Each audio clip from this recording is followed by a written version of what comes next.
You have been tricked into thinking that you need to work in order to have what you want, in order to do what you want, in order to be rich, in order to be free, in order to be abundant. But it's just not true.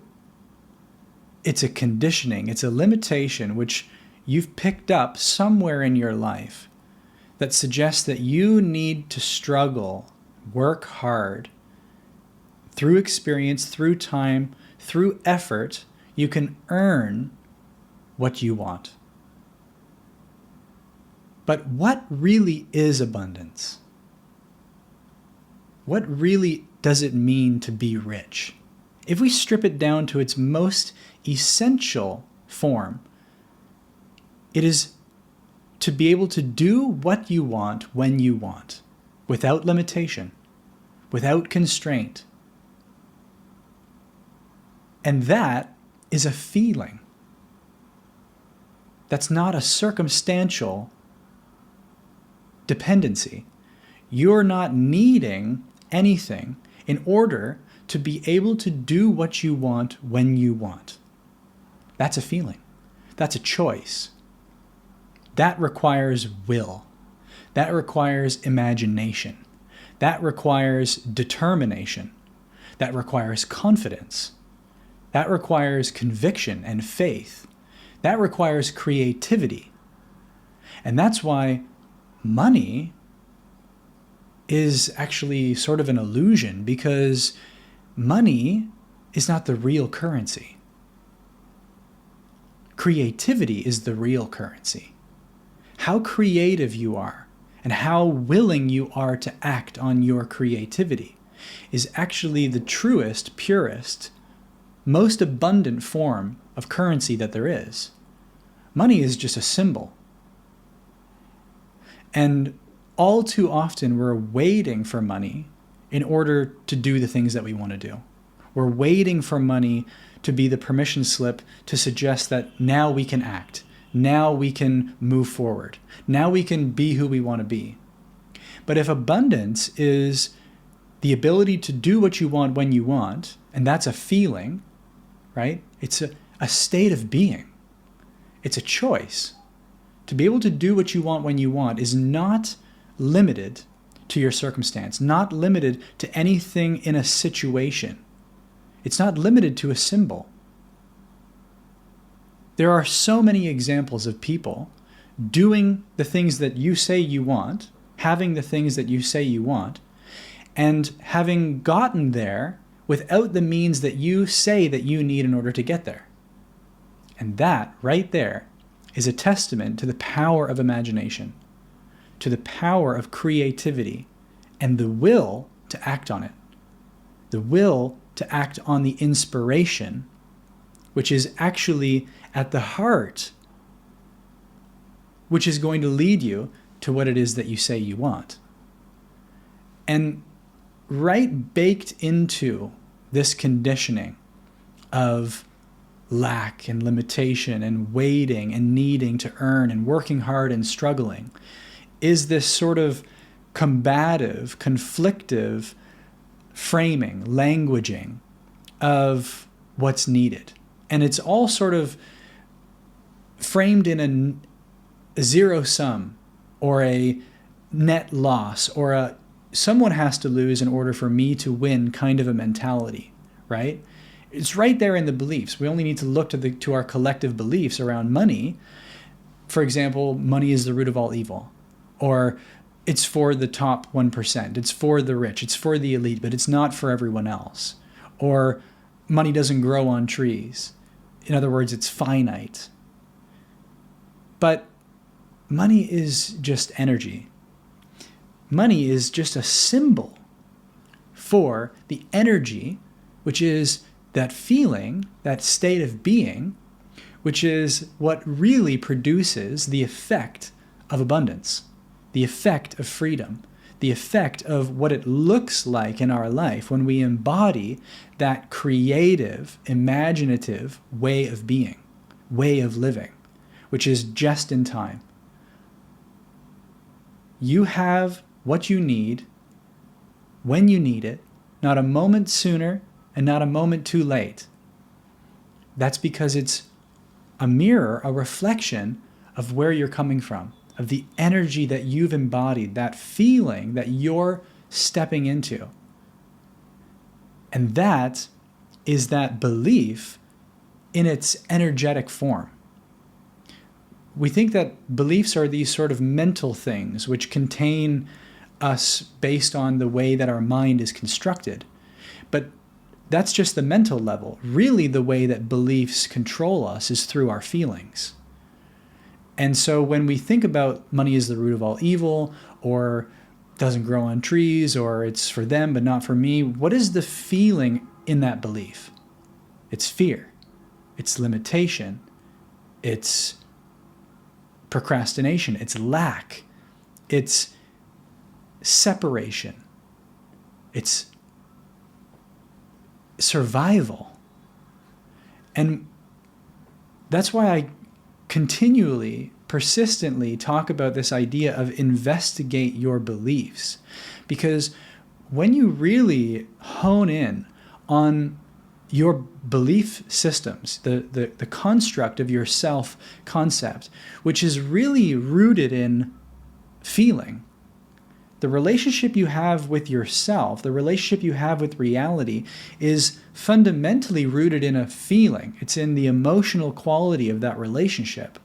And it's those feelings which dictate your thoughts. It's those feelings which dictate your actions. They control your relationships. They influence your habits. They literally dictate your choices and your decisions.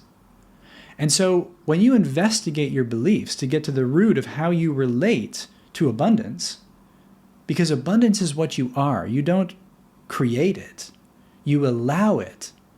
You allow the abundance by removing, dissolving, letting go of the limitations, the interferences, the beliefs which are incongruent with the abundance that you are. We're only ever limiting, filtering that abundance from being, from allowing it to just flow.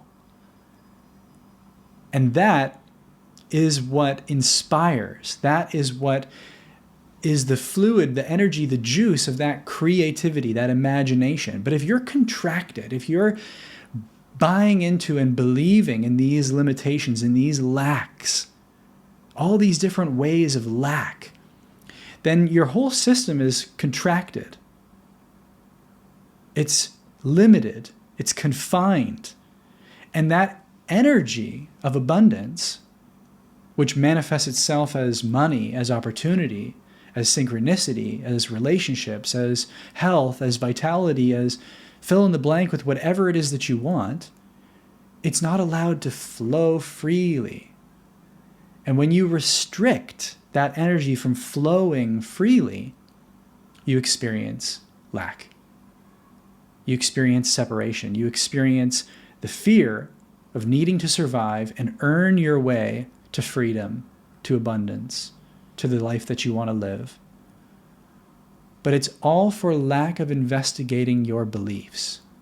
It's all for lack of sincere, earnest, honest investigation into what you believe about yourself and about life. And that's why you need only look at your reality to see what you're believing. But it requires self-honesty, which is one of the rarest qualities in humanity. Honestly, it really is. It's one of the rarest qualities in people. Because of this survival mechanism, of this fear-based belief paradigm, we are constantly trying to preserve ourselves, keep ourselves safe, not leave the comfort zone of our self-perception, because then we risk alienation, we risk death, we risk everything about who we think we are. But that's all an illusion. It's all coming from the belief that we're identified with.